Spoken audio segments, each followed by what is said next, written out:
We never know where life will lead us or what may hinder us along the way. But while every day can feel like one big question mark, it doesn't have to. With the right insights, strategies, and solutions from Western and Southern Financial Group, together we can look ahead to leave the unknown behind. What's Pro Football Focus doing? Last week they had Brady. This week they got Brady. We're literally doing it differently from everybody else. As a matter of fact, moving forward from this point on, I will not make reference to PFF. Do you not understand that they are that way because you're Joe Flacco? And you just like to discredit things that people deserve credit for. That you can't possibly be expected to defend that. Talk about the game, Sam. So, who cares about what people think about us? Yeah, I like football season, all the things that go with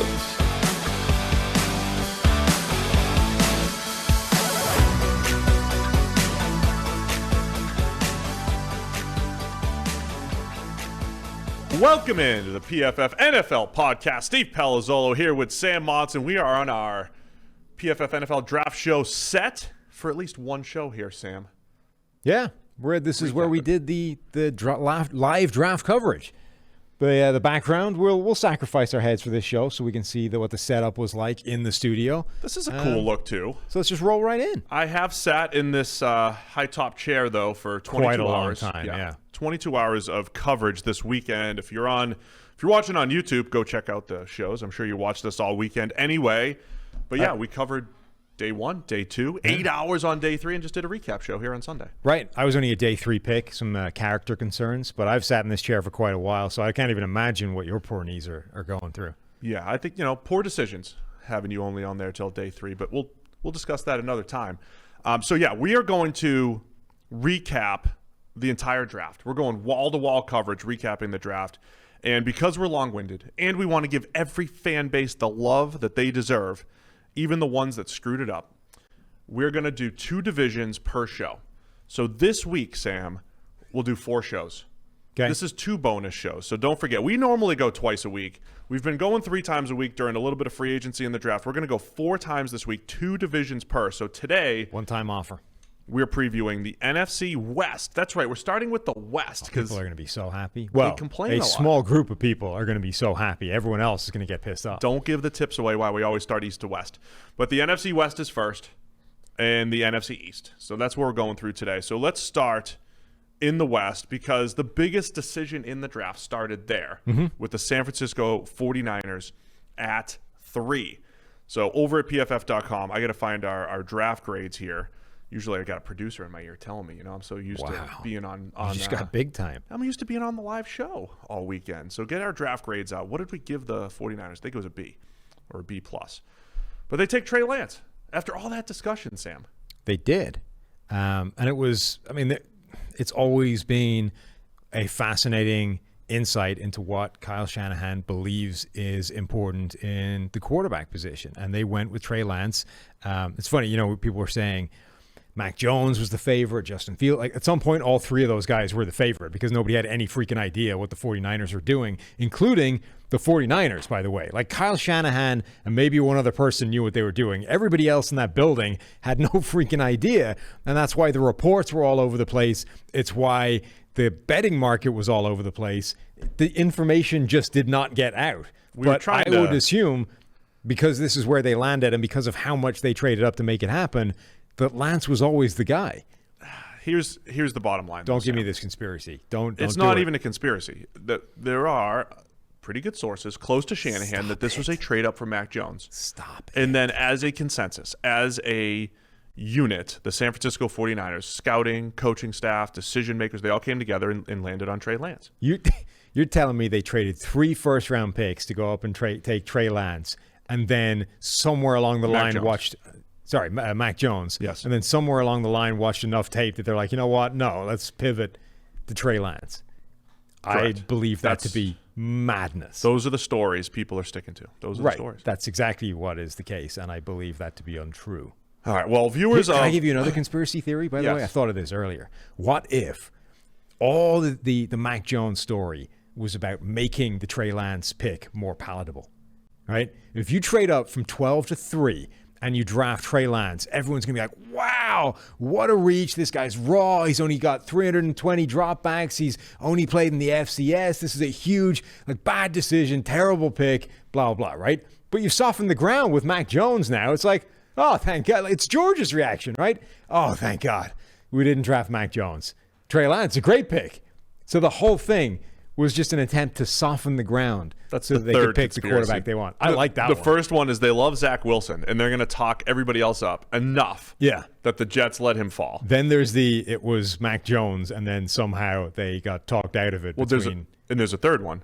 There's a fourth one, I guess. The other one is that it was Justin Fields all along, and they didn't want to talk him up too much for fear of the Jets taking Justin Fields because they thought he was the best. But that obviously wasn't true. That obviously wasn't true. But I'm saying there's a lot of theories here. I like that one, though, don't you? The idea that it was I like that one. Yeah. Yeah. I can buy that. Because, there's no benefit to people knowing at 3. Anyway, Trey Lance at 3. What are your thoughts on the actual pick? Because if you were watching on the set here, the PFF Live NFL Draft Show on Thursday night, there was a celebration amongst a lot of people here, but a lot of that was just based off of prop bets and not so much football reasons. And the fact that it wasn't Mac Jones. No, let me pitch it back to you because I think you are the person at PFF that is the lowest on Trey Lance. So you've been making this point all the way along that, look, it's not a slam dunk that he's better than Mac Jones or Justin Fields. And you actually have you had both those guys rated above Trey Lance. So tell me why it's not a great pick. I just think Trey Lance is the riskiest, and that's just me playing the odds based off the data. I mean, if you look at, so it's still, we'll get to the running ability in a bit, but I mean, it's still a passing game. It's still a pass-first game, and I know that Lance has so much in his arsenal that is going to mitigate any of his weaknesses, and one of which is Kyle Shanahan now. Mm-hmm. But it is hard to ignore Trey Lance's accuracy percentage, 5+ yards down the field. 25th out of 29 qualifiers in this draft class, 40%. He's on those plays, 37% of his passes are uncatchable. That is 4th worst in this class. So, yes, we have recently seen Josh Allen and Lamar Jackson, both guys who were similarly inaccurate in our throw-by-throw numbers, and both guys have come good, right? Josh Allen, MVP caliber season. Lamar Jackson, actual MVP season. And then, if Trey Lance is used in a similar manner to Lamar Jackson, I think he probably mitigates this as well, right? Because the rushing ability is so special. And you add that to the Shanahan play calling and play action mix and the whole deal. And Trey Lance will be fine, right? Because if the receivers are more open, it doesn't matter if you put it on the right shoulder or whatever it might be. So again, there's a path to success for Trey Lance. But I don't think this is grounds for celebration for 49ers fans over Mac Jones. Mac Jones still would have been fine in the system, but yes, that perceived upside or that ability to hit the home run instead of, say, a single or a double does exist there with Trey Lance. But there's also the chance you strike out. It is a risk. I think it's the riskiest pick because of the small sample size. But your big thing is essentially the accuracy, right? I mean, the sample size is what it is, but that's true for a couple of quarterbacks, albeit not to the extent it is for Trey Lance. Your big issue with him right now is that he is an inaccurate passer of the football. Yes. Do you not think, though, that the sample size thing plays into that? It does. The fact that he's got 319 attempts in college, I don't think he had a lot of high school tape either in terms of passing the football. He's a guy that hasn't thrown the football a lot. So if you are Kyle Shanahan, a guy looking for a new quarterback and somebody to build, are you not looking at Trey Lance and saying, okay, yeah, he's not the most accurate guy in the world, but he's barely thrown the ball. I can take that and fix it because it's starting from a point without ingrained bad habits, right? It's just he's never really been put on this path to be an accurate quarterback. I mean, maybe this is the wrong way of looking at it, but if it was me, I'd be a lot more comfortable taking a quarterback with some accuracy issues that has basically never thrown the football to any extent versus a guy who's got 4 seasons of high volume passing and is inaccurate and is, had this deeply ingrained in him, and you're going to have to somehow undo all of that work. Yes. and I get it. And look, when this trade happened, the order in which I said it's most likely to go was Justin Fields, Trey Lance, Mac Jones. So Trey Lance was the second guy that I thought that they would trade up to get. Obviously wrong. Trey Lance was the guy that they traded up to get. So I get all the points. I'm just looking at this through the lens of giving up multiple first-round picks and taking this guy at 3, and also in part because Justin Fields and Mac Jones are also on the board. There's risk involved in this because you still don't know what he is. Now, look, Trey Lance lands in the best situation in the NFL, or out of all the rookies. He lands in the best situation. Yep. They've got playmakers. They have Kyle. I think they'll be okay. But again, I just don't think if you're debating Mac Jones and Trey Lance, there's probably more. If you're simulating it this 1,000 times in PFF style, there's far more simulations that have Mac Jones coming out better than Trey Lance. However, I don't know about that. But the Trey Lance simulations might be even better. And it also depends, how is Kyle really going to incorporate the quarterback run game that much? And does he need to? In my head, Lamar Jackson was a 1,000-yard rusher, and when he came out, I said he's going to rush for 1,000 yards. I predicted it, the second quarterback ever to do it, right? And he did it. I'm predicting Trey Lance is a guy that will rush for 600 to 800 yards. Not every season, but in a season, maybe get close to 1,000 at some point. But does Kyle Shanahan want that? Does he want to actually just make him?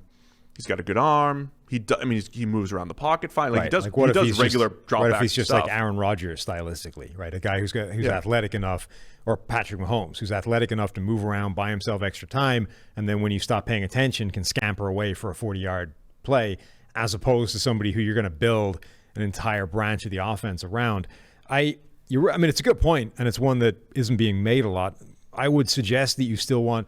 It feels to me like a natural evolution point of the offense, right? Kyle Shanahan's offense has been evolving step after step. This offense.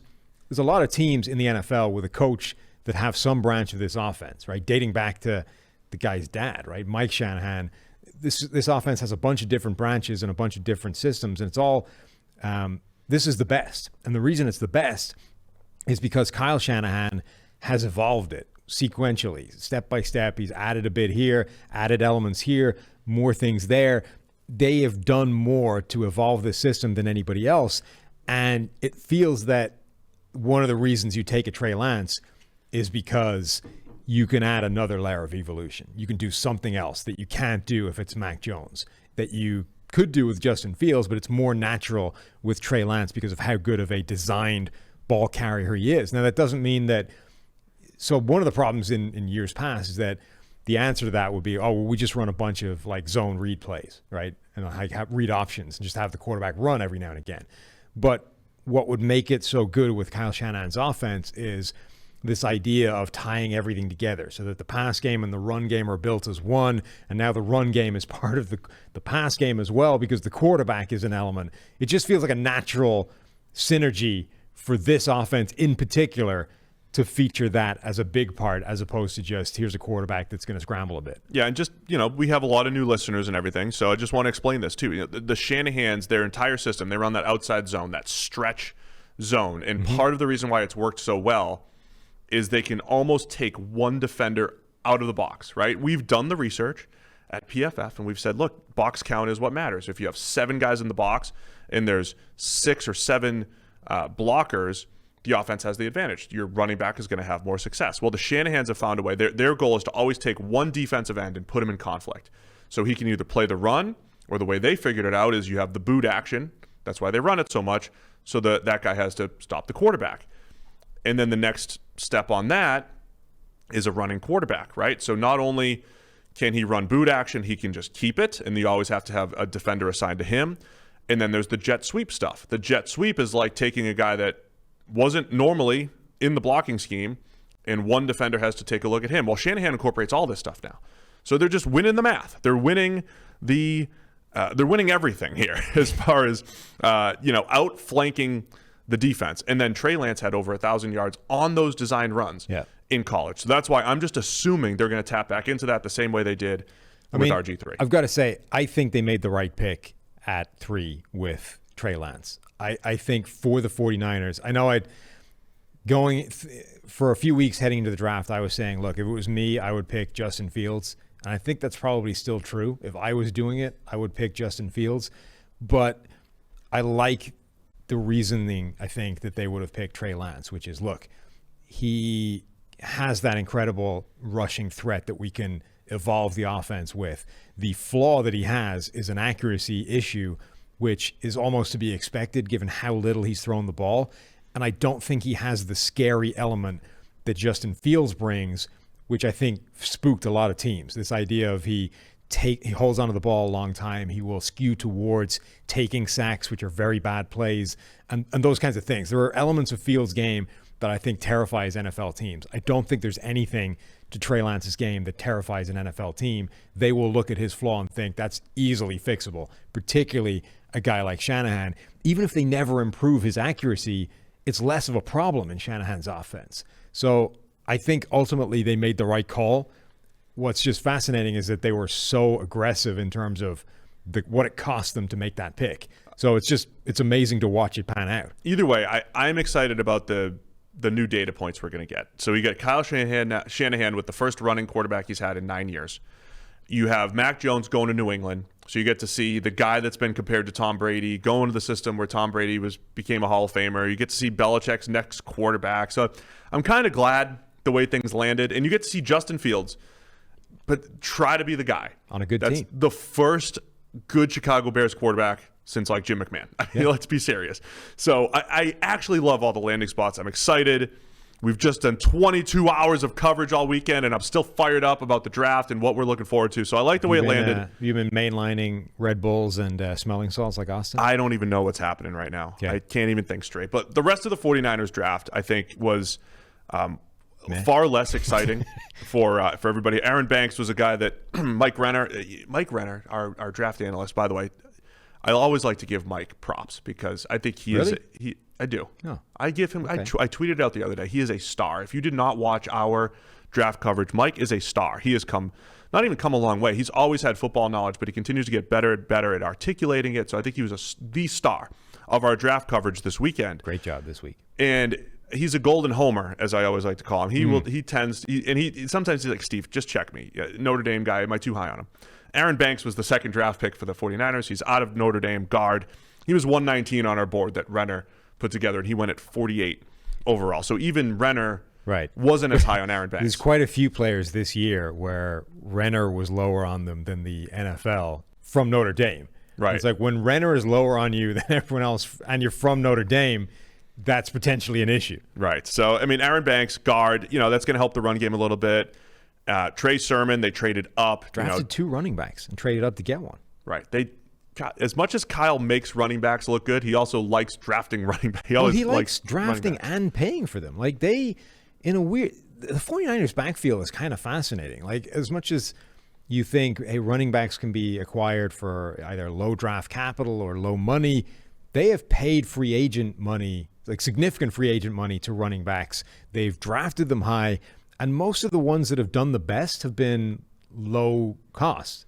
It's just a weird dynamic that the 49ers have. They're clearly willing and eager to invest in that position, but are almost a walking example of why it's not necessarily the best idea in the world. They have Wayne Gallman back there. Remember the Dontrell Inman Madden create a player comp? That's Wayne Gallman for me. He is just average across the board at everything running back related, which is the opposite of a Raheem Mostert. I was always like, man, I understand why Shanahan would love speed, because he's like, man, I'm going to get you in space. I'm going to block it up, get you in space. Give me the speed guy. That's why I think Mostert's great. Sermon knows how to force missed tackles and create after contact. So loving where he's going. Look, loving where the Niners are going with the running game.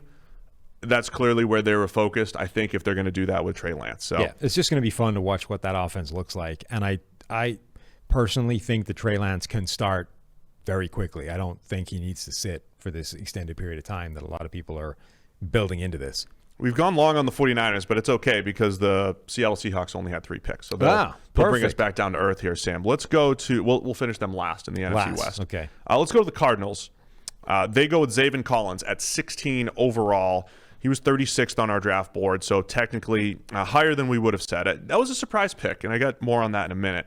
Rondale Moore, one of your favorites, at 49 in the second round. Didn't have a third rounder. They go Marco Wilson, cornerback out of Florida at 136, and perhaps one of the sleepers in the draft, Tay Gowan, goes at 223. Another guy that our grades liked, our evaluations liked. We had him at 69 on our board. The Zaven Collins pick. There was a point in this draft. We got a lot of coverage still to go here. I'm going to repeat myself a million times, but I said it that night. 3 linebackers went before the first. No, it was 3 linebackers and 1 defensive lineman at one point, and that just never happens. Teams win, or invest in the defensive line, and I'm wondering how much the NFL is just itching to have that linebacker who can just do it all in the middle of their defense. Particularly as we were speculating before the draft that maybe linebacker is becoming a position that gets less targeted in the first round, right? They're all struggling right out of the gate. It's really hard to find a linebacker that makes an immediate impact. I mean, look at the Cardinals last year.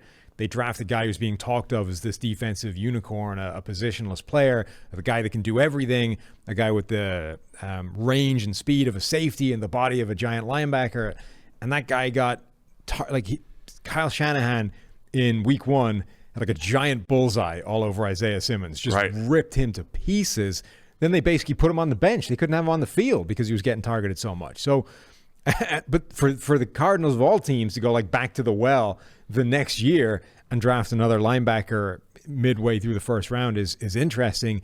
And then Collins is such a fascinating player because 6'5", weighed in at 270 at the medical combine in Indy. That's massive. 270 is closer to a defensive tackle now than it is an off-the-ball linebacker. Right. We've got friend to me of the show, Darius Leonard, running around here at 215. Friend of me. I think it's a thing. Yeah. No, it's a friend. Running around at 215, according to himself. 220, 215 is not insane for an NFL linebacker now. Collins is 270 and doesn't play like the kind of linebacker you picture when you think 270. Right? If you think a 270-pound linebacker, you're thinking old 1990s Pittsburgh Steelers 3-4 thumpers that are going to come down, annihilate a fullback in the hole, play the run, destroy guards. You don't want them in coverage, all those kinds of things, right? That's not the way he plays. He plays, the way Brian Urlacher was always more of a finesse player and a coverage, rangy type of player, despite being a monster. Yeah. That's kind of Zaven Collins. So they've picked this guy that does actually fit in today's NFL, just has the most batshit body size and type. And people, of and course, you're pairing him next to Isaiah Simmons. Right. And people are saying, is he bulking up to play the edge and this and that? I think we covered that in the pre-show. You don't just become an edge if you're a linebacker. Right. Micah Parsons, who is a legit pass rusher and blitzer, is still not even going to be doing that. So Dante Hightower is the only other type of big linebacker because he is kind of an edge hybrid. So that's not Collins. So that's the question mark there. The one thing I do like about Arizona, they would crowd the line of scrimmage. They played a lot of 3 and 4 linebackers and just, muddy the water, muddy the picture for quarterbacks. There's that famous interception. I don't know how famous it is, but Isaiah Simmons in overtime to Russell Wilson in that disguised coverage. Yeah. Where they're just crowding the line. And now, again, what they've done, they have big Jordan Phillips up there, but they have J.J. Watt. They have Chandler Jones coming back. You have Isaiah Simmons. You have Zaven Collins. You have Marcus Golden there. You have 3 legitimate edge rushers. Jordan Hicks is still there, too, by the way. So I think they're just trying to be as multiple as possible. Yeah. But again, at 16 overall, it felt a little rich. And my bigger question is, who's cornerback 2? Last year, they had Take Patrick. down now. It might be Tay Gowan. It really might be. I mean, last year they had Patrick Peterson and Dre Kirkpatrick. Both guys are gone. Malcolm Butler comes in. I like the Malcolm Butler pick, 74.5 PFF grade last year. But Robert Alford is the starting corner opposite him. Hasn't played in 2 years. Marco Wilson has not played great football in the SEC at Florida after a pretty promising start to his career. And then Tay Gowan, both of those draft picks will be competing for that starting spot. It sounds crazy, but Tay Gowan has a legitimate pathway through to seeing starting time. And obviously Marco Wilson does too, because they drafted him ahead of Gowan. We course, just thought Gowan was a better player. Right. But in terms of he can be the third corner that plays outside. You know what I mean? That term of starter, with Byron Murphy being the slot guy or Robert Alford. That doesn't happen very often, where you get a 6th rounder and you're thinking that guy could start actually this year. Gowan has NFL size, speed, plays, length. It's very hard to get him beaten badly unless you stack him once you get around him. He's just got such incredible length at the catch point. He's got a real shot of making an impact. And I kind of, because of that, I quietly really like this draft. You do? Yeah. I think, look, Zaven Collins is a weird pick and maybe a little bit overdrafted, but he's such a special athlete and size. And I like the concept of being able to start platooning these guys like Simmons and Zaven Collins in that group and seeing what they can do. The Cardinals, I think, are maybe the best position team in the league to immediately make use of Rondale Moore without having to figure out how to use him. Yeah. This idea of, look, if you're going to draft Rondale Moore, you need to have a plan for him. Because if you don't, there's a chance that he ends up like Tavon Austin, where you draft him, you have no freaking idea what to do with him, and all he ends up being is the jet sweep guy for the next 5 years, bumming around the NFL with various different teams, returning punts and taking the odd jet sweep. Rondale Moore, the Cardinals have this kind of role already because Larry Fitzgerald's last couple of seasons, he hit that A.J. Green wall where he doesn't get open anymore. He's not fast. He can't really win with route running, but he's still got great hands, and he's your all-time best receiver, and he's a Hall of Famer and all these kinds of things. So you can't just stop giving him the ball. Right. So how do you fix that? You put him in the slot, you feed him bubble screens, you keep him involved in the offense. And look, he's still a big, strong guy. He can break some tackles or whatever. So they've been like force-feeding Larry Fitzgerald these quick receiver screens, which is what Rondale Moore does, only instead of Larry Fitzgerald just sort of finding a crease and using strength to gain 8 yards. Not good. You're giving a guy the ball who can jump out of the gym, run a 4.2. Yeah, I love that. Cut at full speed and leave guys like grasping at nothing in the dirt. And you don't need to figure out yet like a bunch of other things that Rondale Moore can do. He can be on the field immediately, get 2 or 3 of those plays a game, make a big play here or there, and then you can figure out over the season what else he can do. Like, what else can we get him doing? Can we get him running digs? Can we get him running vertically from the slot? Can he play on the outside, running deep, do a little bit of the Tyreek Hill stuff? So I love that fit for utilizing what is still one of the most unique and special playmakers in the NFL, or in the draft, rather. Could Rondale Moore, because people are saying, yeah, he's too short to play a receiver, he's got to be a running back.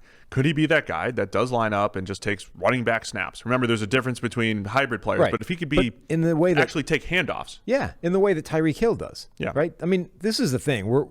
It's like Rondale Moore's too small. He's got to play scat back, or he's got to do, like, Rondale Moore is 2 inches shorter than Jalen Waddle, who went, what, number 6? They got him at 6, right? He's 5'9"? Yes. Waddle? And they're the same weight. He's not. He is 5. It's 5'9.5". See? Okay, 2.5 inches shorter. 5'09", but the same 4. weight, right? We're not criticizing Jalen Waddle for is he too small? Because Rondale's got that like Russell Wilson body where it's like jacked up lower half, he's built like a tank. explosive. Yeah. Either way, I mean, explosiveness to a spread offense. That's what you're adding, which is with a designed needed. role already there for him to assume. I just can't stop laughing that our friend PFF NFL podcast memes has attacked again. Oh no! What's happened now? It's a meme of me whispering into all 32 NFL GM's ear, saying Alejandro Villanueva will help your offensive line creep back toward average. Yeah. And maybe it's happened. It may have happened in multiple meetings with teams. Hey, you guys kicked the tires on Ali Villanueva yet? Do you guys kick those tires? Arizona doesn't need to kick those tires because their offensive line's actually in pretty good shape. So, wait. There's a team that doesn't need to call Villanueva? There's one team. There's at least one team. That's Arizona. Either way, I feel like one of my themes coming out of this, and you're going to hear it throughout this entire podcast draft review week, what's remaining? You know, what are the holes that still need to be filled? What are the remaining needs going into the season? And your team building doesn't end in the draft. There's going to be releases. There's going to be trades. There's still free agents. Yeah, this year more than most because there's this new deadline of free agents that don't count against your salary cap this year. So you can actually steal a march. So there's a bunch of teams that have come out of the draft. Maybe it didn't fall the way they wanted it to. Maybe they just didn't like the players available. Are probably waiting in the wings to start calling up free agents like a Richard Sherman or a Villanueva or a Russell Okung, though that's getting tougher now that Bitcoin's going through the roof. True. There's a bunch of teams, I'm sure, that are going to be on the call as soon as that deadline passes. A couple agents. So cornerback's that thing for Arizona that I'm still keeping an eye on. Right. They don't have a spot. Casey Hayward's out there. Jason McCourty's out there. They're both in their 30s and coming off of poor seasons. So just keep an eye on it with the Arizona Cardinals. Let's go Los Angeles Rams, another team or a team that didn't have a first-round pick, much like the Seahawks, who we will discuss. With the Rams, we just mentioned on our wrap-up show, haven't had a first-rounder since 2016. And when you take a look at that history, it is going to be tough. It's just really tough to hit on all of your day 2 and 3 picks, and we do not love this draft. But by the way, we gave the Cardinals a B- for their draft on PFF.com. Rams, though. What I like about the Rams, so it's like... Are you Mr. Positive now? You just going to find the positive in everything? We'll see how today goes. Look, yeah, they trade away their first-round picks, and we mock them for that. Nobody mocks them. People are mocking them. Other people, not here. They're trading around they trade out the first-round picks, and now it's like, well, you don't have much of a draft to work with. This is why that's a problem.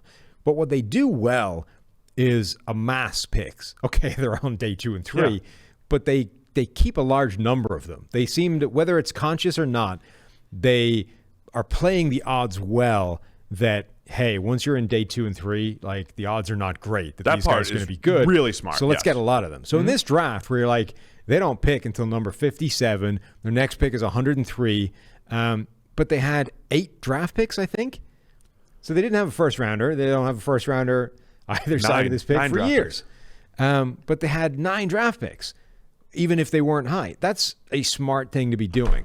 Now, then you get into like, okay, now which players did they pick? And it starts to get slightly less rosy. But strategically, that at least suggests like smart process. Yeah, so... Or at least justifiable process. In past years, in their drafts, we definitely liked a lot more of the players that they got. Didn't love the players that they got this year.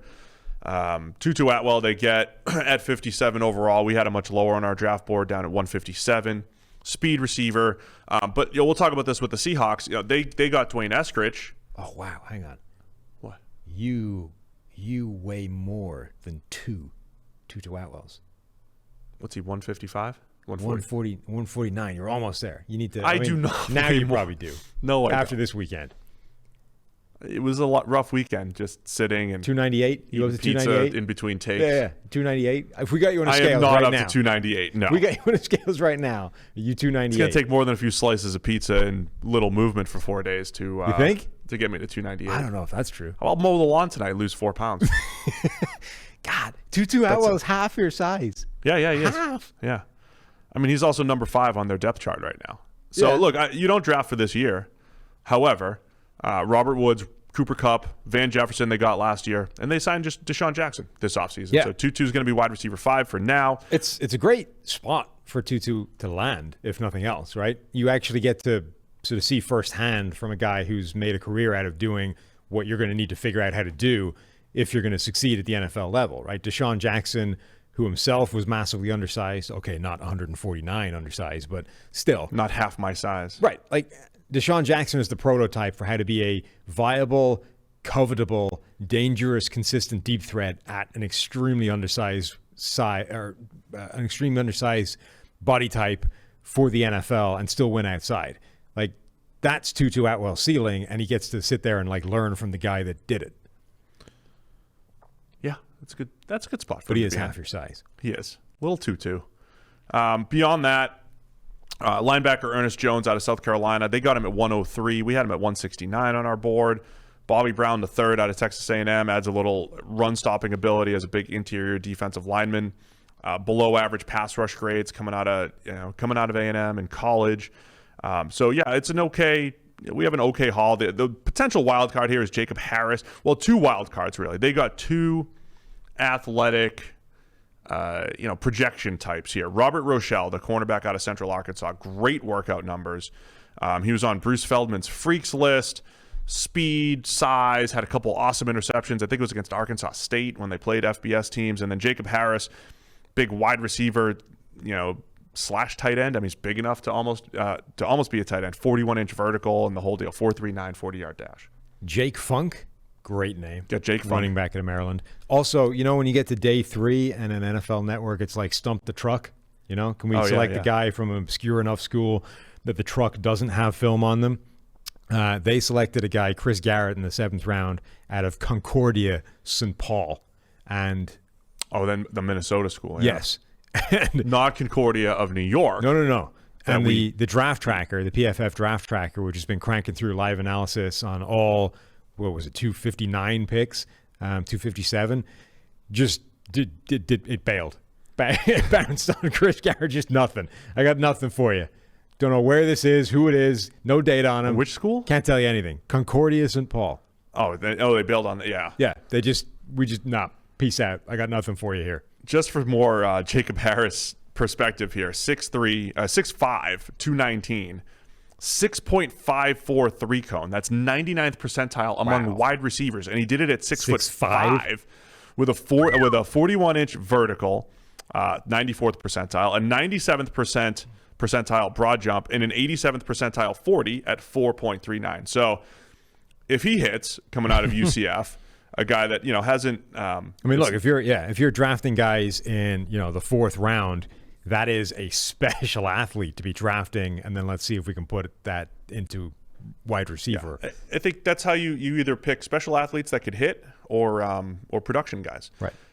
But Harris has a little over 1,000 snaps in his career. Never graded above 60.7. So all of those tools at UCF never graded above 60. But sure, why not take a shot on that? So it's a lot of TBD, I think, with the Rams draft picks that we didn't necessarily love. I think we gave it a C. I'm losing track of where I am here. I believe we gave that one of the lower grades. But again, they're banking on their first-round pick to be Matthew Stafford. And yes, we gave it a C. And Stafford being enough of an upgrade over Jared Goff that this is all worth it. Mm-hmm. Seattle Seahawks only had those 3 picks, as we said. Dwayne Eskridge is their first pick. You're kind of an Eskridge fan, other than the catching the football deal. Yeah. Trey Brown, the cornerback out of Oklahoma, they get in round 4, and then in round 6, Stone Forsythe out of Florida. Renner called this the steal of the draft in round 6 at 208. Stones is actually my size. He is more than two twos, by the way. Two twos. Yeah. Yeah. Well, tell us about Eskridge, though, and what you saw from him. Round 2, 56th overall. I do like Eskridge. And Renner, and I think Austin as well, we're sort of labeling this guy as a one-trick pony, a straight-line speed guy, and nothing else. How many times are you going to drop that? That's the first time I've dropped it today. No, you've dropped it. You've just reclaimed it before it hit the dirt. I have? Yeah. I haven't even noticed. Like 10 minutes ago. Anyway. I don't notice. I'm going to get my pen. I like Eskridge. I think he's capable of doing more than just being a one-trick, straight-line speed guy who can be a deep threat. I think he can work the horizontal game. I think he's got feet to thrive on the outside. I think he's got hand usage to be able to defeat press coverage and beat NFL cornerbacks. I like everything about his game except catching, which is, I grant you, is a significant caveat for a receiver whose job it is to catch the football. And it's not even just catching. It's like, when it gets physical at the catch point, it's not great either. There are some problems, I will admit. But I liked him as a third-round guy, right? When you get into the third and fourth rounds and you're looking at these receivers who are very samey, right? There's a bunch of these sort of small, fast, shifty guys who have got some production, and you're like, which one of those do you think could be something? I liked Eskridge from that sort of group, and I was like, I'd take him at the top of the third round. And I know there were NFL people that liked Eskridge as well, but the Seahawks took him in the second, like middle of the second. They only had 3 picks. That's a real... I think they went through... I mean, he ranked 164th on our board, right? And even if you say, I like him a lot more than Renner, let's shave 60 off that. Let's put him at number 100. It's still like a 34-position reach. Yeah, I mean, we had... There's a whole round, which is like what I'm saying. Like third round, yeah. Second round, yeah. Second round, when you don't have any picks, even worse. We had former Giants GM Mark Ross on our draft recap show on Sunday, and he said he didn't like the Seahawks draft, and it comes down to that Jamal Adams trade. When you trade players for picks, you get to this point where you go into the offseason, how are we going to fix my roster? You get free agency, you have the draft, and you get to the draft, and you only have 3 picks. It's really difficult to do that. It's really difficult to add to their team. But I feel like the Seahawks looked and they said, we definitely need a third wide receiver. We're doing that. We need potentially a slot corner. That's Trey Brown out of Oklahoma. Hasn't played in the slot in college, but he's got slot type of size. And his size will be at the next level. He will be a slot. And then Stone Forsythe, the offensive tackle, as I mentioned, 3 solid grades in the SEC, but he's 6'9", and I think certainly some pad level issues there against bull rushers. But he's just a good guy to have as a backup for now and just see if he can develop. I think the 3 players they came away with are good players. Really, the only issue is the process that surrounds the Eskridge pick. One, it looks like a fairly significant reach. And two, when you only have 3 picks in the draft, when you're picking 56, like that's the one pick you have that you can potentially turn into a lot more and sort of build a draft off it. You know, the way they did a couple of years ago, right, where they had almost nothing, traded down and turned like 1 pick into like 6. That felt like what they needed to do with that second round pick. But the fact that they didn't, the fact that they must have been aware of that and that was a roadmap that they could follow again, and instead chose Eskridge, a guy who was a significant reach according to our board, according to the consensus board, I think it speaks a lot about what they think about Eskridge. And in addition to that, the Seahawks are one of the few teams in the NFL who have a history with receivers that look like Eskridge and have been successful. Whether it's Doug Baldwin, whether it's Tyler Lockett, they have got players in their recent past that have been undersized guys, great quickness, and have been able to work inside and outside and been successful. I think this is important here. They just hired Shane Waldron to be their offensive coordinator. He comes over from the Rams. It's a different world. It's a different system. The Rams, if you say, how do they attack? They attack all over the field, but a lot of horizontal stuff. Mm-hmm. Seattle last year was all vertical. For the most part with Russell Wilson, it's been all vertical. That's what DK Metcalf obviously does. That's what Tyler Lockett does. Throw the ball down the field, create some big plays. Even though Eskridge is straight line fast, I think they're looking at him as a horizontal type of threat. Yes, agreed. And that was their big weakness against the Rams. When the Rams, if they play the same style they did last year under Brandon Staley, in those 3 games, they just say, you can't throw the ball down the field. You can't do it against us.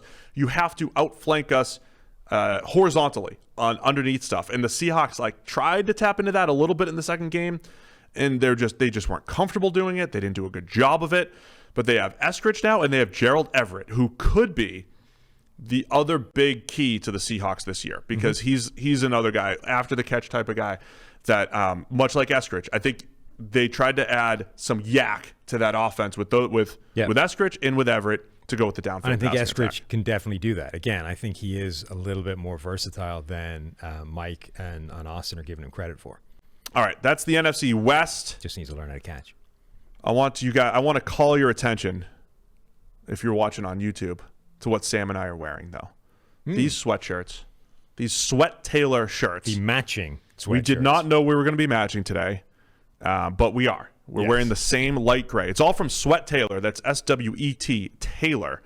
And that's what this is what we wore all weekend on the PFF NFL Draft Show. It was fantastic. It's comfortable, but also classy. So if you're like me, you're tired of wearing trying to find the same jeans. I can't say this because I can't wear their jeans. Oh, I can. Well, I got them. I got the pants. Are you tired of finding jeans that fit right no matter your build? I've told you the story where I went in. I had this set of jeans that fit perfectly. I went in, took exactly the same size, and they didn't fit they weren't even close. So here we go. I got these. Those instead. are fitting well? Yeah, great. Perfect. So it's our newest sponsor on the PFF NFL podcast, Sweat Taylor, a premium menswear brand that is defining a new kind of casual. From jackets and pants to joggers and hoodies, Sweat Taylor's designs are made to be seamlessly fit into your life, moving from runway to office, office to drinks, and drinks to wherever the night takes you.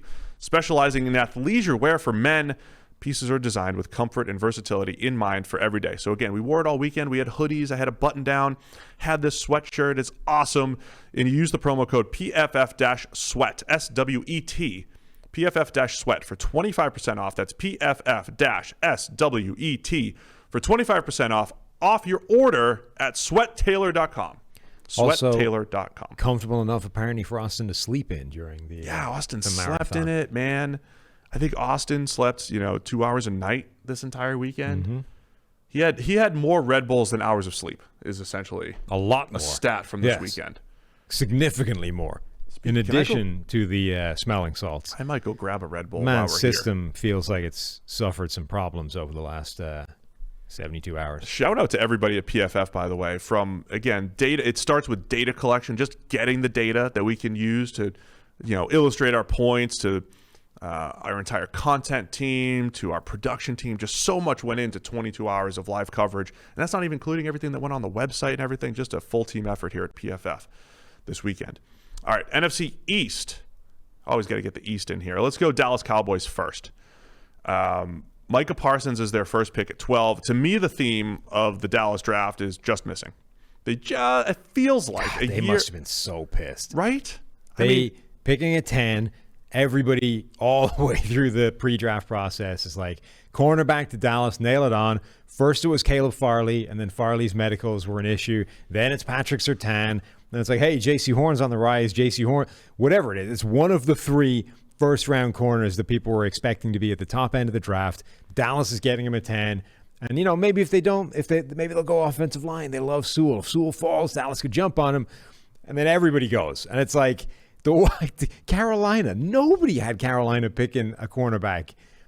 Some people did. Some people were on him. Well, nobody had Denver though. Yes, Denver and Carolina. I saw plenty of Carolina getting the somewhat local guy, South Carolina's J.C. Horn. I saw that, but not Denver taking a corner. Denver and Carolina drafting both the corners 2 spots ahead of Dallas. They must have just been like, oh, screw this. Trade out. Take the first offer. It's with Philadelphia. I don't care. Take it. Take it now. This is a year removed from Dallas getting CD Lamb to fall. Yep. Getting Trevon Diggs in the second round, who was a borderline first round. This is like the opposite draft. Last year, it was like everybody fell into their laps, and they had one of those drafts where they just halt the slide of people you can't believe are still on the board. So the 2 key key ones. This year, it's like everyone they wanted disappeared in front of them, and they just had to take the next guy on the board, which is like a 50-pick reach. The 2 key ones were, we thought they wanted Surtain and Horn. They both go, and they take Micah Parsons at 12 after trading down. They traded down as soon as those 2 corners went off the board. Immediately. So they did get extra value there with the extra third-round pick. Parsons is still a really good player. But then second round, they go Kelvin Joseph, corner out of Kentucky. The Raiders jumped up over them to get Trayvon Merrig, which we were calling Morig for a while. It's Merrig. That's the other safety that they probably would have loved, a first-round safety. So I think they were so close to going corner safety, to getting our top corner on the board in Surtain, our top safety on the board in Merrick, and instead they get Micah Parsons, our top linebacker on the board, granted, and then Kelvin Joseph, a bit of a risky corner with incredible speed, incredible movement skills, but both of those guys have off-the-field concerns. Yeah.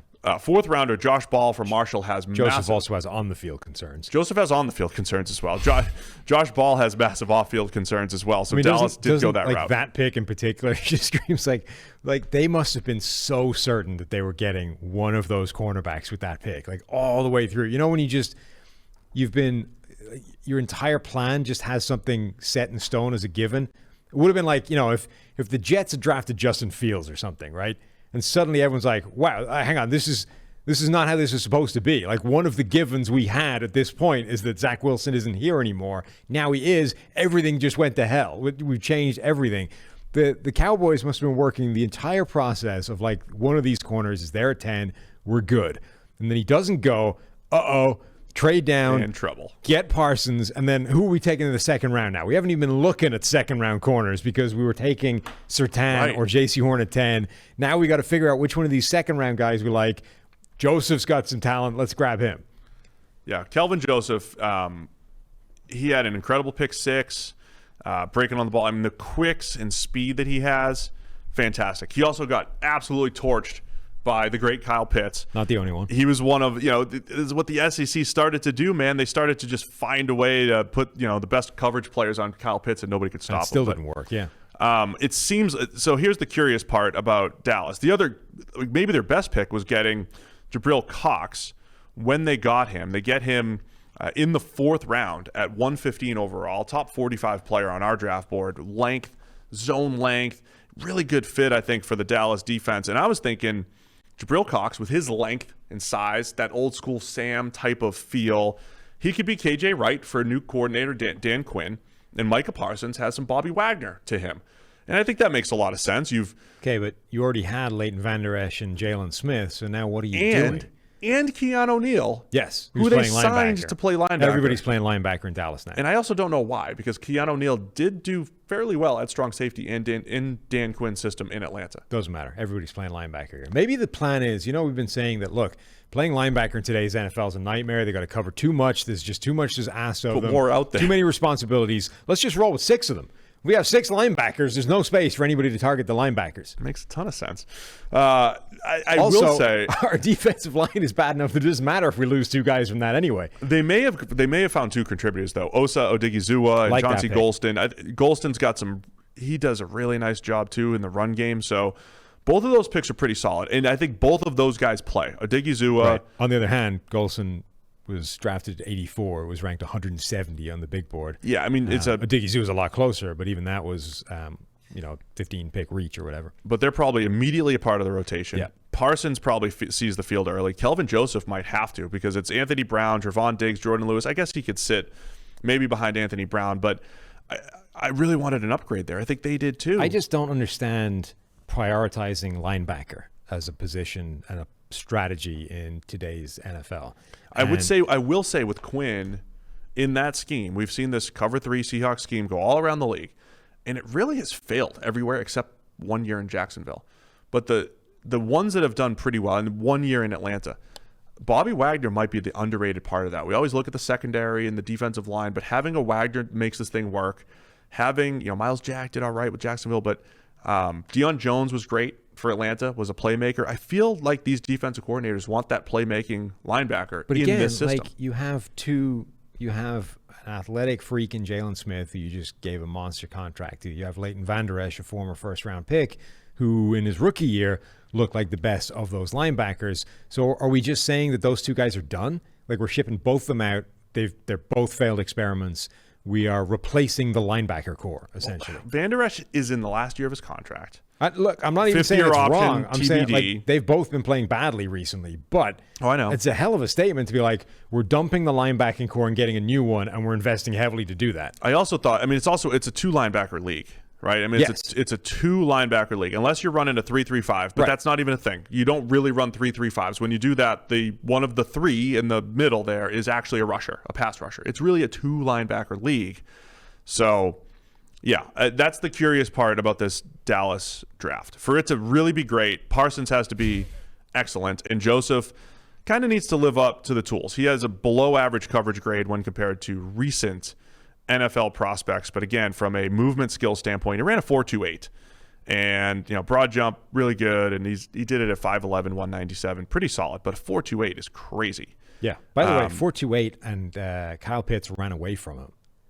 No. That's how freaky Kyle Pitts is. Did. He absolutely smoked him. But that's, coverage skills and straight line speed are not necessarily the same thing. So we gave the No, but even once the ball was in his hands and they were both running in a Still straight running line away from towards him. the end zone. Yeah. Like the 4.28 guy wasn't gaining ground. When you watch Joseph play, though, he works downhill, from off coverage downhill, like an absolute missile. You do that a lot in this system. I just don't know if he sees the field over Anthony Brown, Trevon Diggs, and Jordan Lewis just yet. It's tough, right? Dallas, there's a couple of picks in there that are not bad players. I don't know what the plan was and if it all went to hell when the corners that they probably wanted got drafted immediately above them. We're projecting a little bit, but I don't think we're that far off as far as what they were hoping No, for. I think that this is maybe the most obvious panic adjustment to a draft pick that happened that you're going to see. Like the cornerback they wanted, or the corners that they were interested in, went 1 and 2 picks above in front of them. They immediately went, oh crap, get out of this pick, traded down, and then spent the next 10 minutes figuring out what they were going to do. Went with Parsons, and then that sort of adjusted what the entire rest of this process was. By the way, the promo code DRAFT30 is still live for Still everybody. working. DRAFT30, 30% off any PFF subscription, 365 days of access for all of the 2021 NFL season and next year's draft. If you sign up today, you get next year's draft coverage for 30% off. DRAFT30, DRAFT30. Somebody has tweeted that kind of sums up how I sometimes feel doing podcasts with you, Steve. Oh, boy. Replying to that, Steve Palazzolo whispering in the ears of all 32 NFL GMs about Villanueva. This incessant refrain has slowly driven me insane, especially the assumption that teams hadn't even tried to sign him or reached out to his agent or that he would play for just anyone. I just like that you constantly going on about it. It's pushing me to the brink. I'm pushing you to the brink about I mean, not about that necessarily. I can empathize with how you could drive people. What else do I say over and mental. over that's driving you crazy? I mean, before Villanueva it was Will Fuller, and then Of course, Will Fuller would be a great addition to everybody. Yeah. Wait till Jalen Waddle hits free I'm agency just in saying, 4 years. I can relate. Give me Jalen Waddle on my team. The next Will Fuller teammate. All right, I won't mention Villanueva. He's off. I'm on You're to, 100% wrenching him at some I'm point. on to Russell Okung. Should sign Okung. Quick, somebody start a poll on how long Steve can last before he brings up Villanueva. There'll be a tackle on the market that somebody should be looking at. That's all I'll say. All right, let's go to the New York Giants. We gave them a B+. Kind of liked this draft. I'm excited about where the Giants roster is going. Mm-hmm. I think this is great. The Kadarius Toney in the first round, higher than we had him from a draft board standpoint. But the thing I get excited about, I'm more excited about how he fits into this team than, say, a Renner or other people that have discussed it. Me. But again, I'm thinking basketball team here. Azeez Ojulari in round 2 at 50. We had him as a late first-round pick, have some injury concerns there. That's part of the reason why I believe he fell. And then Aaron Robinson, cornerback out of UCF. I love Aaron Robinson. Short arms, probably make him a slot corner, but he played the slot in college, played it extremely well. Love the way he moves on the football field. And that secondary is really coming together for the Giants. I just really like those 3 picks as a starter for the Giants. Can we start with this as a lesson for how, if you ever say declarative statements before the draft, this can never happen, you're probably an idiot. Did somebody tell you that Gettleman would never trade down? Yes. I was making mock drafts where teams in search of quarterbacks were trading up to the Giants spot because it was making a lot of sense. Now, teams didn't trade up to the wait, where did the Bears get him? It was that pick, right? Bears did 20. Yeah, so they did. The Bears made the move I was saying. I was predicting the Patriots to make that move. The Patriots sat pat, pun intended. Up to 11, right? You had the Patriots going to 11. From the Bears 15, did that but instead. the Bears did that. The Bears made the move. But the point is, people were like, your mock is immediately crap because Gettleman never trades down. Never. And he hadn't. Gettleman had never traded down in any draft, in any round in his previous tenure. But he did it multiple times in this draft, which just goes to show you just don't make declarative statements like that before the draft. We don't know. One thing I nailed was that teams weren't going to be trading up in the top 10 for quarterbacks, that it would be that 10 to 19 range or 10 to 15 range, really, ahead of the Patriots. So that actually was what happened, too. By the way, this is like the whole world has been a blur for the last like X number of days. Very blurry. This is the first podcast we've done since the Aaron Rodgers madness, right? That hadn't come up the last podcast we'd done. No, that came the day of the draft. That was round 1. We did a round 1 we did review. post-draft. Okay, post-round 1. Yeah, we did recap round 1. And I don't honestly, I don't even remember what we talked about. We could be saying the same exact words that we said on Thursday night. Absolutely. I was about to say that Denver being the team not to jump up for a quarterback in the top 10 surprised me, but you have to think that the Aaron Rodgers madness played some part in all that.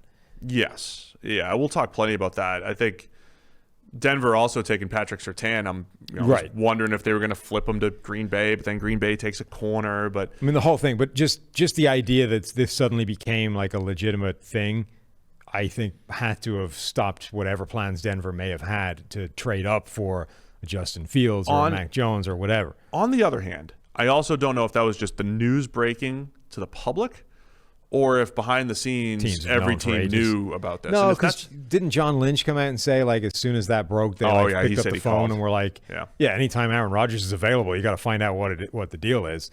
True. So I think it was just that was that breaking cover. Anyway, about the Giants, Kadarius Toney steps into this receiving core, which I love, man. The Giants, secondary and receivers, doing a lot of things that I like, that we would like. On.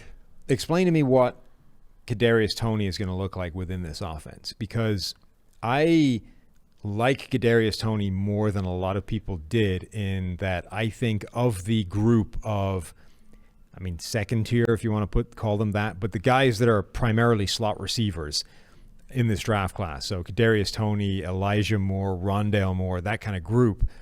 I think he might have the best chance to become an outside receiver and thrive in that role as well. The way he moves and the development you saw from him in his final year, he reminds me a little bit of like a slightly smaller Stevie Johnson, the old Buffalo Bills receiver, who had that weird way of moving as well, and it was really difficult to jam at the line because of it. and had enough ability to beat that kind of jam and press coverage and just cause people problems with the way he ran routes. I think Tony can do that, but it feels, I mean, you have to like his potential to be like an immediate slot plus receiver. But if you want him to be an outside guy, that's probably going to take more time. And just like, what is the role for him in New York, where they already have like a pretty good receiving core since getting Kenny Golladay? Yeah, I mean, you want to get the ball in his hands. You want him to be a jet sweep guy and that whole thing. You want to develop him in the slot. And I think you can also develop him on the outside, as you're saying. So he can be the Sterling Shepard insurance as Sterling moves on. Shepard even might be out of New York, to be honest. Right.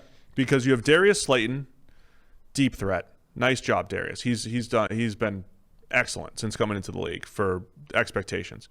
Kenny Golladay, they just bring in this offseason. Tony can be the third wide receiver with Sterling Shepard. We'll see if Shepard sticks around, but Tony can be the slot. And yeah, you develop him as an outside guy, and then maybe it's Tony and Golladay and Slayton going forward. But don't forget, they also added Kyle Rudolph this year. He's not, taking the pass game to the next level, but he's a good wide tight end, inline tight end to complement Evan Ingram, another movable chess piece on offense. And then I always seem to forget Saquon Barkley in this mix. Yeah. Saquon Barkley's best value, not as by himself as the number 2 overall pick, but it's in a situation like this where there's 500 other playmakers, and oh, by the way, Barkley's one of the best receiving running backs in the NFL. Mm-hmm. So all of those things added up. We talk about, you build a basketball team with your receivers, a rebounder, a tall guy, a yak guy, and the whole thing. They have a lot of these pieces. I love it. This is your year 3 test for Daniel Jones. Is he the guy? Or just, if he's not, you move on. But if he is, if he puts up a 78 grade, here's the bottom line. If he puts up a 78 grade again this year, his stats will look way better than they did last year when he put up that same 78 grade. Yeah. The one concern is that offensive line is still very iffy on paper. So maybe I just have a very optimistic view there, too. Now, look, it's iffy with a high-end projection that can be pretty good, right? If Andrew Thomas was our number 1 tackle last season, and that was a very good tackle class, most of whom played pretty well. Thomas had to rework his sets, struggled early, performed better down the stretch outside of one game where he got lit on fire by Hassan Reddick. But, Andrew Thomas could come good in year 2 and be a pretty good left tackle. Matt Peart was a guy you liked coming out, or we liked a lot. Developmental tackle. Right. He got a little bit of playing time, showed some flashes. Maybe he takes a big step year 2. The interior is, I think, more of a question mark. Will Hernandez was a guy we really liked coming out, hasn't developed. Shane Lemieux got some playing time over him, or got some playing time last year and was just horrendous as a pass blocker. There's a lot of question marks on that offensive line, to the point where it could invalidate everything else that's gone well in terms of surrounding Daniel Jones with receiving talent and, Saquon Barkley coming back and that kind of stuff. You know who they really don't need is Ali Villanueva. No. The last thing they need is another tackle. So they have at least 3 tackles that I kind of like or could see playing, including Nate Solder coming back. We'll see what happens there. So, yeah, the offensive line, the interior of the offensive line, that is the remaining need here with the Giants. That's the one remaining hole. Just to touch on the secondary again, though, James Bradbury comes in last year, a 79.8 grade. Very good. Adoree Jackson banged up last year, but when he's been healthy the last few years, he has been fantastic. Adoree and Bradbury on the outside, and then you have a slot battle now with Aaron Robinson and Xavier McKinney, last year's draft pick. So both of those guys. Julian Love still back there with some safety cornerback, ability. Logan Ryan as a safety. Jabril Peppers back there. I like it, man. I like the depth in the secondary. And Azeez Ojulari has a chance to be their best pass rusher in a long time. It's a fascinating secondary because all of a sudden it looks really good. And they've managed to build that whilst crapping out on a first-round cornerback, right? DeAndre Baker, disastrous pick, right. Got himself into trouble, got dumped out of the team. They completely whiffed on a first-round corner and have still assembled a really good-looking secondary on paper. Adoree Jackson, obviously an injury concern, but when he's playing or when he's played in the NFL, the dude has got like 80-plus PFF grades consistently. He can be a really quality starter, particularly if he's your number 2 with James Bradbury as the number 1, Darnay Holmes, like that's a really nice looking secondary all of a sudden. I mean, that's why we always talk about attacking the secondary with volume. Yeah. And that's why it's been better. They've attacked with volume in the draft. And even though their 2 biggest signings, their 2 biggest additions have been Adoree Jackson and James Bradbury in free agency. So, look, I like the way the Giants are going. Still concerned about the offensive line. I'm with you. Little concerned about the pass rush. Ojulari hitting there would mitigate that quite a bit. B+ for the Giants over at PFF.com. Eagles and football team to get through here, and then we'll go 2 divisions per show. We're going to be here. This is going to drop hopefully Sunday. So you're listening to this Sunday, Monday. Do you want to do a show Tuesday? Sure. Tuesday, Thursday, Friday for the 4 episodes? Release time, yeah, probably. Release time. Tuesday, Thursday, and Friday. So we're going to go 2 divisions per show here on the PFF NFL podcast. All right, Philadelphia Eagles, they were sitting at 12. They traded with the Cowboys, their division rivals, from 12 to 10. Yeah. To go get Devontae Smith. We'll talk about that in a second. But Devontae Smith, Landon Dickerson, the center out of Alabama at 37 overall, Milton Williams at 73, Zach McPherson, a cornerback out of Texas Tech, Kenneth Gainwell, one of the better pass-catching running backs in this draft. It was a good, solid draft for the Eagles. I mentioned on the show, is it unexciting just because they don't know if Jalen Hurts is good? But we give it a B- overall. Yeah, like what were you going to achieve? Like they knew the Jalen Hurts thing was always what was happening. They've already decreed that. They already declared that when they traded down in the first place. They were not. I mean, the reports was essentially they really liked Kyle. Or why do I keep calling him Kyle Wilson? God damn it! Kyle Wilson was a receiver chaperone cornerback for the Jets. Zach Wilson is the quarterback that they've just selected. So the reports were that they really liked Zach Wilson, but at the point where it became clear that he was going number 2 to the Jets, they basically bailed on the quarterback group this year, right? Right. They effectively said, we don't like Justin Fields or Trey Lance or Mac Jones enough that we are willing to gamble that they are a significant upgrade of Jalen Hurts. And now, obviously the Cowboys bought into that because if you're the Cowboys, I always talk, division rival, can't trade with the division rival. The Cowboys traded with the Eagles. If there was Justin Fields was on the clock or on the board at that time, if there was any chance the Eagles were trying to go get Justin Fields, there's no way the Cowboys are trading that pick, right? Don't forget, though, this is the Cowboys like completely on tilt because they just had 2 cornerbacks drafted away from them. So you were painting this picture to me the other day, right? It goes J.C. Horn off the board, Patrick Surtain off the board, Dallas, you're on the clock. And they just throw their hands up in the air. Somebody's got a trade offer. Like, take it. Just take whatever. We're trading down. Have you seen the 30-second clip from the War Room the second they find out that pick has happened and they don't have a cornerback on the board? So sad. Yeah, look, I think it's a fair point that the Cowboys didn't think they were taking a quarterback when they did that. So, look, I think we knew that Philadelphia wasn't taking a quarterback unless somehow Zach Wilson was around when they were picking. So I don't think you can hold that against them. This was a declared strategy. This was what they were going to do. At which point, it's weird. Eagles fans seem quite down on this draft, but I like it. Again, weirdly optimistic. I liked their draft last year too, but it was in part because, hey, you always take flyers on quarterback. You never know when they're going to start. This won't affect Carson Wentz's mentality. Here we are a year later. It's Jalen Hurts' team. Yeah. What about trading up? You're trading up from 12 to 10 love that. to get Devontae Smith. I don't love that. But on the other hand, I think Devontae Smith is maybe the best receiver in this class. So, I mean, if he's as good as he looks like he can be, that's a pretty impactful position or pretty impactful player and position, and could actually be one of the rare ones that is worth the extra pick you gave up to make it happen. One thing I think it does is take a little pressure off Jalen Reagor. Is it Reagor now? We've been calling him Reagor the whole time. It's always Reagor, right? I think somebody said we were off the whole time. It's Jalen, the receiver out of TCU, that they drafted in the first round last year. It takes a little pressure off him, right? Like you don't. Yeah. I make this point. You don't have to get a number 1 in the first round. Well, it gives him time to figure out what he is, which they didn't seem to have any idea of last year, even when they had him on the field. I kind of like that the Eagles are still taking shots at receiver, even though they've missed on a bunch. Yeah, because it's important. But it's a rebuilding team. You know, it's a rebuild. Zach Ertz is on the trading block. The offensive line has question marks for the first time in a while after the worst season in a while up front last year. They did replenish the defensive line a little bit with Milton Williams in the third. Whether that or was not, a fun story too. Yeah, whether or not Jalen Hurts is the guy at quarterback you need a number one wide receiver. True. So either Jalen Hurts is the guy, in which case you want to give him some help, or he's not, and the next guy is going to need a number one wide receiver, so you don't screw him up as well. So Devontae Smith's a great pick.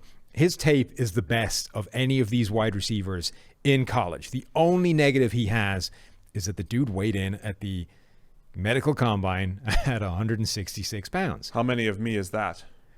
It's like 1 3/4, right?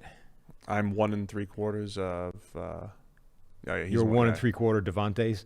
Yeah, I mean, I all outweigh right. the dude by like at least 10 pounds. he's That doesn't better. happen very often. He's better at football though. He is. But the point is that size is just a freaky outlier, and that's going to scare teams. And it will scare teams that are just more comfortable with a Chase or Jamar Chase. It'll scare teams apparently that buy into the idea that Jalen Waddle has freaky potential. That's what I was going to ask you. How close are you watching that one? You're a Sunday ticket Yeah. every week. You're going to be watching this Waddle versus Devontae Smith battle. I mean, look, Miami and Philadelphia. The thing that bums me out is that for the second consecutive year, my favorite wide receiver has gone to a situation with an unideal quarterback. Drew Lock was wrecking Jerry Jeudy in his first year, and Jalen Hurts was not an accurate passer last season, has the capacity to really put a damper on the impact that Devontae Smith can have year one. But look, Devontae Smith is a special wide receiver, and I think absolutely worth the pick there. Landon Dickerson would be a decent first-round pick if you could guarantee that the man had all his ACLs every year. If he's healthy, he could step in at left guard to start. He's the eventual successor to Jason Kelsey at center. And then Milton Williams is like a pass rushing potential penetrating three technique in a draft that doesn't have many of them. Right. And look, do tell the story, the draft, the war room story. Yeah, so Milton Williams, by the way, 90.8 PFF grade last year. We were early on him as far as like some of the draft buzz, I would say. And then he has this freak workout. I mean, he was fantastic just as pro day. So he gets picked at 73. Well, the Eagles had pick 70, and they chose to trade down from 70 to 73. And after they take Milton Williams, there's like, a couple claps in the war room, and Howie, I don't know who Howie goes up to, but he was going around to everybody. But he was fist bumping everybody. But Tom Donahue, was that the guy's name? Is that who was upset? I think so. So he goes to fist bump, and Tom Donahue's very upset. And you don't, and this is why you don't put cameras in the draft room, right? And why would you be upset with a draft pick? Well, they asked Howie Roseman after, and he said, we're at 70. We had a few players that we liked, and the player that we really wanted, the guy that we had two players close at one position, is what he said, and the player we really wanted came off the board. And Renner, we hypothesized it could only have been Brady Christensen, the tackle out of BYU at 70. Aaron Robinson, the corner of the Giants, and then Aleem McNeil, the 320-pound nose tackle to the Lions at 72. Because he technically plays the same position as Milton Williams, even though they're 50 pounds apart. It's the easiest line to draw between the two. Yeah, so we're assuming the Eagles really wanted Aleem McNeil, who is just an incredible mover at 320, who you just can't block one-on-one in the run game, and is a pretty good pass rusher for a 320-pounder. So we're assuming they really wanted McNeil. They get Milton Williams instead. So those are like the fun draft storylines I like to keep an eye on. How do those two players develop over the years, and like what does the story end up being in a few years from now? That one's kind of fascinating because they are such different players. And you would be like, well, if one of the guys gets drafted immediately before you sort of potentially can panic, go to the next guy down your board. But those are completely different styles of player. Now, that doesn't necessarily mean that the Eagles didn't covet either of them, both of them, right? You can like two completely different style players for not even the same position, but a slightly different position along the same group. So maybe they did. On the other hand, you could just sort of almost panic and be like, oh, crap, our defensive interior guy went. Who's next on the board? This guy, but he's 50 pounds lighter and doesn't play the same way. It doesn't matter. Grab him. We need that. Like, I don't know which way that goes, but it is interesting that if that was the way it went down, they pivoted from a guy that's 320 to a guy that's like undersized even by Aaron Donald standards. Right. It's technically different positions, but in the same bucket of position. And, the Eagles also got 3 other defensive linemen. Taron Jackson, one of Mike Renner's favorite. They get him in the 6th, edge out of Coastal Carolina. He's a good he's a good run defender on the edge. Patrick Johnson out of Tulane. I mean, they're getting, maybe it's Patrick Johnson he really likes. He likes both of them enough, at least. Here's the thing. I feel like they're preparing for life after Brandon Graham and life after Derek Barnett up front and maybe life after Fletcher Cox up front. The Eagles are in a rebuild. They're in the middle of a rebuild here. I think is the right thing to do, right? You have to have eyes on the future and say these guys are not getting any younger, and it's probably going to take more than one swing at the bat to replace him. Like, you're not going to find another Fletcher Cox just by going, oh, Fletcher Cox is gone now, let's replace him. Like, that doesn't happen, right? So let's draft 3 guys this year that we quite like and see if any of those guys can become a potential Fletcher Cox replacement or a piece of the puzzle in replacing Fletcher Cox. Like, for some reason, the criticism, it's gone from like how he was he's gone from like punchline to genius back to punchline again. It's like, well, I don't hate the process here. I don't dislike what they're doing. I think the Carson Wentz contract screwed them, but on the other hand, you can definitely understand why they did it. It just unspooled. So, and the Jalen Hurts thing was made perfect sense, but it seems to have catalyzed this collapse. We've talked before about how they've made a lot of smart personnel moves and they've just not panned out at positions that they should have. This draft, to me, is a really smart draft. It's a good, solid draft. I completely agree. Again, it just feels like we're always looking, what's the instant impact and this and that. It's like, why am I so positive today? What's going on? Yeah, you are really positive. The only one I've crapped over is Dallas's so far. And all I'm doing is saying, well, you didn't fill this need, man. You're in trouble. You're in trouble going forward. And you should call Villanueva. Eagles are rebuilding. Well, the Giants should not. Don't even just delete his number if you're the Giants. You don't need Allie. You need guards and centers. All right, let's wrap it up. The NFC East. It is the Washington football team. Now, the draft itself wasn't the best draft, but I think the football team just topped off my second favorite offseason, I would say. Okay. I think that's what we ranked on the show the other day. Cleveland Browns, maybe the best offseason. Football team's up there, though. I thought they crushed it in free agency and filled some needs in the draft, which isn't always the goal, but I just like the way this all played out. Jamin Davis, the linebacker in the first round out of Kentucky, he goes at 19, higher than we would have picked. Third linebacker off the board. Again, interesting storyline here. But it's a need, and boy, is he athletic. He shows some incredible flashes in coverage, makes some really good plays. Other times looks a little lost, but I could see the potential there. Samuel Cosme, the tackle out of Texas, he's a developmental guy, but a productive one. I like those guys. He has some time to develop at tackle. The great Cornelius Lucas is still on the roster. Can start at left tackle. He's great. He's 6'9". You got to appreciate Cornelius Lucas. So you've got some time to develop Cosme. I love the De'Ami Brown pick in round 3, 82, a guy we had second round value on. He can be a down the field threat. So a lot of nice things here from the football team. Yeah, I don't love the Jamin Davis pick, but I think everything else in this draft was really good. I understand the Jamin Davis pick, but it always comes down to like, what else did you leave on the board? Well, here? I understand it in terms of it was a position of fairly significant need. Like, their linebacker situation has not been good. On the other hand, they signed the great David Mayo, so it's going to get a lot better. He's the great. Yeah, the great David Mayo. He'll be the middle linebacker, the guy, the general back there. And he'll be better than Davis, probably. He'll be able to get Davis lined up right? Oh, okay. Mayo will sort it out. Is he done grading well, too? He just had that one little spurt. Mayo? David? Yeah. Well, I think he got like dumped as soon as he finished grading well. Like, he didn't have opportunity to grade well again. But I get why you draft Jamin Davis, but I do think it's a bit of a reach, and B, again, we're reaching this point where it's like, does it make any sense to draft linebackers in the first round? Because they're all getting torched. Like, it's just, I'm not sure it's a position that you can find a first round impact player, not even this year, but like rely on it generally. This again, yeah, that's 3 times now. I view it similar to tight end. If the rest of the league is not good at a particular position and you are, that's an advantage. That's inherently an advantage. If you have a Kyle Pitts and you're one of 4 teams so that have if Kyle Pitts is sitting here, I'm like, if the linebacker Kyle Pitts is sitting here, okay, now you can sell me on this. That might be Micah Parsons, by the way, if Maybe. you're talking about Dallas. But it's not. It's probably not Jamin Davis, or at least there's not the degree of evidence that there is that it's Jamin Davis. But you're still you're talking about a team that has done such a good job reshaping their entire secondary, reshaping their entire roster, because 2 years ago, one of the worst rosters in the NFL. Now you're looking at a secondary that has Kendall Fuller and William Jackson on the outside. The other guy that they added is Benjamin St. Juste, a monster corner at 6'3", 202, 32 and plus arm length, 87th percentile there. Freaky 3-cone.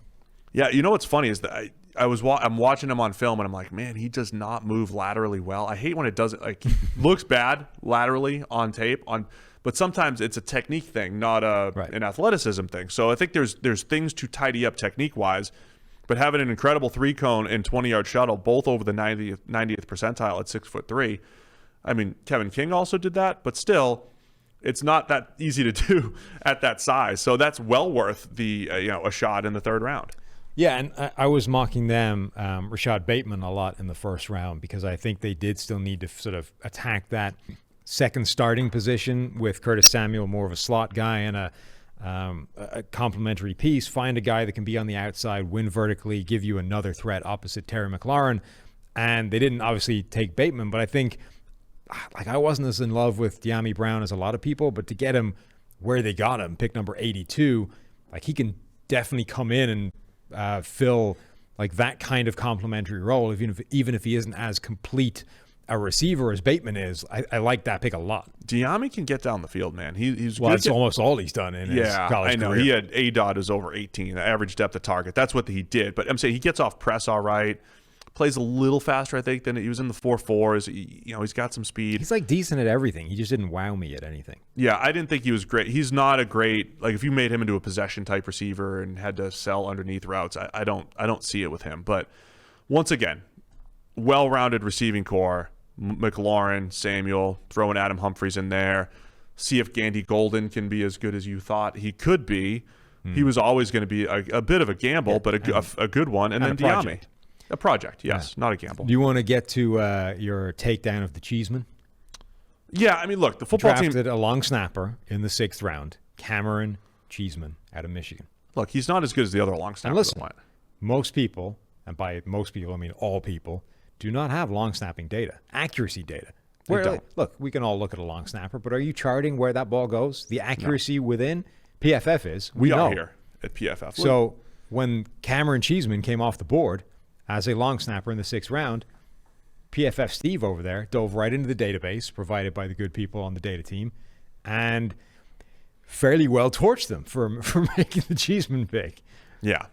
I don't have his... It was 80-something%, which is not good. Right. I don't have his snap-to-touch numbers. Oh, the snap-to-touch numbers, no. Yeah, that's a factor as well. But he was the second long snapper off the board. And look, I liked a lot of the football teams. Maybe he's getting inaccurate snaps back really quickly. Maybe it's really fast. Right. Yeah, and then you can get it down in time and it's okay.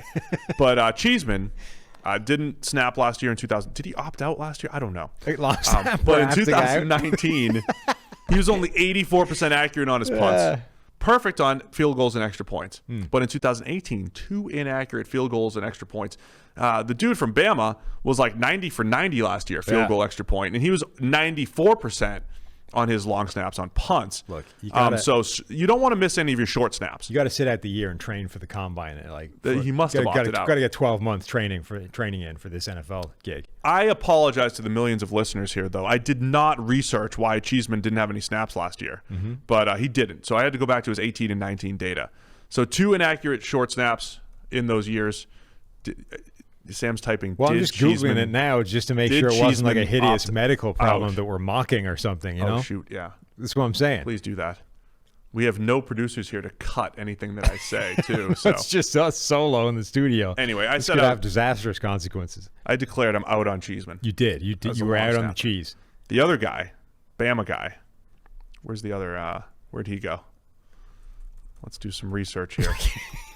This is great content. It really is. This is really good. Anyway, Cheeseman, second long snapper off to be drafted this weekend. Cameron Cheeseman, aspiring dentist. Were they? I mean, that's just a red flag right there. It's another red flag. Can't have that kind of outside interest. You want to be one of the top 32 long snappers in the world. You can't be, can't be going to dentistry school. You can't, Zach Diossi, he had financial goals. He's over at Goldman Sachs right now, but he waited till he retired. Yeah, or off-season internships. You can't do a medical degree during long snapping. He did do that. I think he did, Zach. Maybe Zach was a little distracted. Maybe that's why he didn't grade all that well at his PFF grades. Zach, if you're listening, congrats on a great career. Just retired last year, 13, before last season. And Cheeseman, this is amazing. People always ask me, is it Cheeseman or Cheesemin? And I'm like, I think it's Cheesemin. But yeah, people just call me Cheese. I'm out on Cheese. No. And you might be back in after this. Oh, okay. And Cheeseman notes that the fun doesn't stop there, since his first name means shrimp in Spanish. So yeah, it's shrimp. Oh yeah, Cameron. Yeah, Cameron. Shrimp Cheeseman is my name, he said. Shrimp Cheeseman. Yeah. And I've never seen anybody else spell it that way. And I can never get a keychain in a gift shop. Well, go blue. Shrimp Cheeseman. Can't get a keychain. All right, I'm back in on cheese. Hey, can we get Mike Redder to change that football team draft grade to an A from an A-? Can we get that done, please? There's nobody here. It's just us again. Yeah, but if I... All right, you're right. Shout loud enough, you think they'll hear? Well, look at that. We were quick and to the point on the NFC West. Congrats, Westerners, in the NFC here we go. East. A native of New Albany, Ohio. So he's local. And he's a local guy? Cheeseman and his family weren't in a position to pay out-of-state tuition, and with the added uncertainty due to the pandemic, he decided to forego a final season to train for the NFL from home. There we go. Which obviously worked out great. Oh, he got drafted in the happy 6th round. for him. I think there actually may have been a video on how, was it him or the Bama guy? So one of the long snappers was really excited to get drafted. I'm sure they both were, but... this is a long article about the cheese. I mean, just think, Cheese, the long snapper, drafted 26 spots behind Tom Brady. Now here we go. Look, to our credit, I guess, the Cheeseman agrees with us. Last line of this article: long snapping is unique. You have to be perfect. All right, that's not even him. That's Casper, whoever he is. He's been introduced somewhere earlier in the article. Friendly that I haven't ghost. read. Whatever. That's the expectation, and it's unachievable, but you can keep working towards it. You can. Cheeseman has further to go to get to perfection than the Bama guy. That's going to do it for us today on the PFF NFL podcast. Remember, PFF.com is where you get 30% off all your PFF subscriptions. Draft30 is the promo code. Draft30, 30% off. I don't know when Austin Gale is going to turn off this promo code, so do it now. Nobody knows. Any day this week, this thing's going away. So get your 30% off. It'll help you for this year, next year, all your fantasy needs. It's all there. 2 divisions down, 6 to go. Check us out. We're looking at Tuesday, Thursday, and Friday for more PFF NFL podcast. Also, keep sending those screenshots. PFF NFL podcast, PFF NFL Daily, and the whole deal. Why are you sending me? What are you sending me now? I just thought you might like to read the Cheeseman article. Check out the Cheeseman article. Just search Cheeseman ESPN, and you'll see Shrimp Cheeseman, the article. Please. Chris Collinsworth just sent us a nice note saying how good we did this weekend. So the boss is proud of us.